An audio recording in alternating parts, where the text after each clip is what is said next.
এই দেখো বন্ধুরা, ফাইনালি আমি মন্দিরের ভেতরটাতে চলে এসেছি। তো এটা একটা মন্দিরের ভেতরে পুজো হয়। দেখো মাকে কি সুন্দর লাগছে। মায়ের হচ্ছে মানে এই ঠাকুরটা হলো পেতল, আর হচ্ছে গায়ে সোনার গয়না। তো ভীষণ ভালো লাগছে, কি বলবো, মানে অসাধারণ মায়ের মুখটা। মানে আমি তো একভাবেই দেখছিলাম, তারপরে একটু ভিডিও করলাম তোমাদেরকে দেখাবো বলে। তো ভীষণ লাগছে, এই জায়গাটায় গিয়ে যেন মনটা শান্তি হয়ে যায়। কেননা এত বড় মন্দির আর এত সুন্দর সাজিয়েছে, এত লোক, এত ভিড়, কি বলবো তোমাদেরকে। মানে খুবই ভালো লাগছে। এই জায়গাতে কে কে গিয়েছো অবশ্যই কমেন্ট করে জানিও।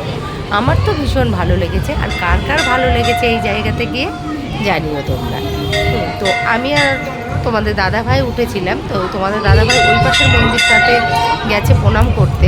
তো আমি এখানে মাকে ভিডিওতে তুলছিলাম, সেই জন্য আমার ওই পাশটায় যেতে একটু দেরি হয়েছে। তো আস্তে আস্তে আমি ওই পাশে যাবো। এইখানে দেখো কালী ঠাকুর। তো এই ঠাকুরটাও খুবই সুন্দর। এইখানে সব ঠাকুরগুলো